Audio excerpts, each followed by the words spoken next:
Olá, internautas! Estamos de volta no programa Personalidades em Destaque. Hoje com a presença do empresário Cido Gessner Júnior. Ele veio contar a sua história e falar de assuntos de interesse da comunidade. Lembramos que esta entrevista está sendo automaticamente gravada e será reprisada em diversas oportunidades em nossa programação. Também estará disponível de forma on demand, ou seja, gravada em nosso site www.jmv.tv.br ou através do YouTube. Acesse e recomende a seus amigos. Cido, ainda falando um pouquinho da atividade escolar, eu gostaria que você recordasse um pouquinho para os nossos internautas a respeito da sua primeira fase escolar lá no Polidoro Santiago e também, por que não dizer, aí do Rui Barbosa. Que lembranças você tem daquela época? Na verdade, ficam mais as lembranças das saias justas que a gente passa, né? Eu vou contar uma história aqui que capaz de lá na frente eles me cobrarem por o resto da vida, mas veja o que aconteceu, Evandro. Eu estava iniciando a terceira série, eu estudei a primeira e a segunda série de manhã, eu estava iniciando a terceira série e os alunos estavam todos naquele galpão, em filas, conforme a série, né? E a professora foi chamando os nomes, porque naquela época tinha terceira série A, terceira série B, e era assim que funcionava, né? Então a professora chamava terceira série A, aí foram todos os alunos. Terceira série B, e chamou todos os alunos. Terceira série C, e chamou todos os alunos. E os alunos iam com a professora para a sala. E foram todo mundo embora e eu fiquei. Eu disse, mas o que aconteceu? Será que eu não ouvi direito e não sei o quê? Adivinha o que aconteceu? Tímido como a gente era, até porque eu tinha na época muito forte ainda esse falar na língua alemã, então ainda era meio difícil falar em português. Eu fui para casa chorando, né? Aí meu pai disse, mas o que aconteceu, filha? Não me chamaram lá na escola. Aí meu pai foi até na escola e aí foi descobrir que eu fui matriculado para estudar à tarde. Aí eu tive que voltar à tarde lá, daí sim eu estava na lista.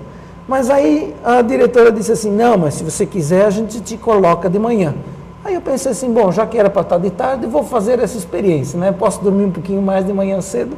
E aí foi aí que eu comecei a estudar à tarde, eu fiz a terceira série à tarde, a quarta série à tarde, depois todo o ginasial à tarde. E é bem interessante, estudar de tarde é bastante diferente, e acho que exige mais concentração. Porque de manhã cedo as crianças estão mais atentas por naturalidade, de tarde elas se dispersam muito mais facilmente, né? Eu acho que os professores da época eram mais exigidos por causa disso.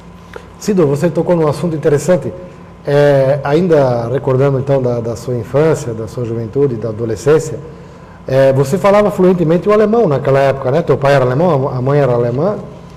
Até entrar na escola, Evandro, nós lá em casa só falávamos em alemão, né? A minha irmã, que tem 3 anos mais velha, tem 3 anos a mais de idade, ela entrou um pouquinho mais cedo na escola, então ela começou a trazer umas palavras de alemão para casa, mas eu praticamente, não, assim, em casa só falávamos alemão.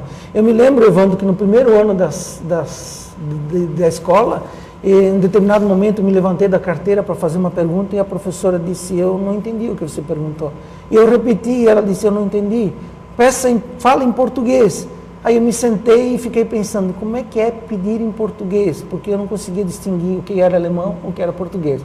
E aí é que eu tive essa dificuldade nos primeiros anos de poder perguntar as coisas, porque eu não sabia se eu estava perguntando em português ou em alemão. Porque para mim era tão natural, eu nasci falando em alemão. Uhum. E você conserva ainda esse alemão fluentemente ou não?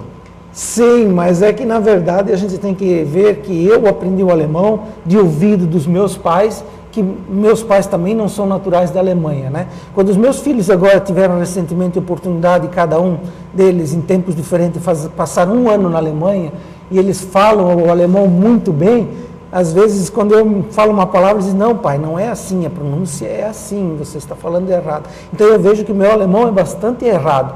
Mas este ano tivemos visita da Alemanha, de uns parentes aqui, e eles disseram assim, não, Cido, o erro que você comete é muito pequeno, é perfeitamente compreensível o que você fala. Aliás, se nós fôssemos para falar português, nós íamos falar pior do que você fala o alemão.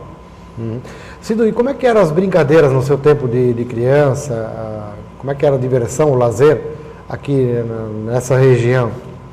O que você fazia no fim de semana, ou mesmo na escola, qual era a diversão da criançada? Na escola era clica, né? Aquilo, todo intervalo a gente já saía com os bolsos cheios de clica e estava cheio de buraquinhos no pátio, que eram as tais das bocas, né? Uhum. E essa era a diversão na escola. Às vezes tinha um vôlei, às vezes um mata-soldado, né? E com a turma, com os amigos, brincava-se bastante de carrinho, um carrinho de plástico era raro naquela época, era mesmo os de madeira, né? E nos aniversários a gente brincava de pega-ladrão, brincava de meu pai matou um porco, e essas brincadeirinhas assim que se repetiam, e rodeadas de uma cuca de farofa e de um capilé, era isso que eram as nossas festinhas de aniversário. Uhum. E a Sally Gessner, naquela época, como é que era o comércio? Assim? Que tipo de produto vocês ofereciam no mercado? Pois bem no começo, aquela empresa que meu avô montou, era uma empresa que tinha gêneros alimentícios e também tinha algum complemento, né? Na época não era muito comum vender vestuário.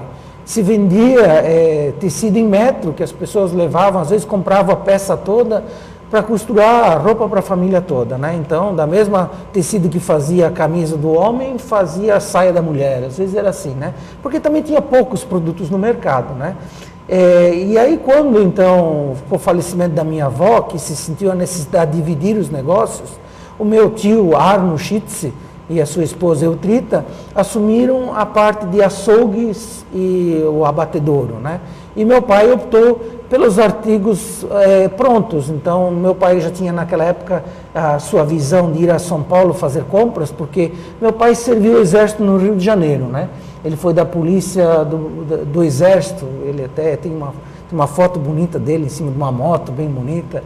E ele foi servir o exército no Rio de Janeiro, que trouxe essa visão maior, e ele começou a viajar a São Paulo para fazer compras, e foi aí que ele focou mais nessa questão de vestuário, de produtos que a gente comprava fora, e aí houve essa diferenciação nas duas empresas. Isso foi lá no início dos anos 70, né?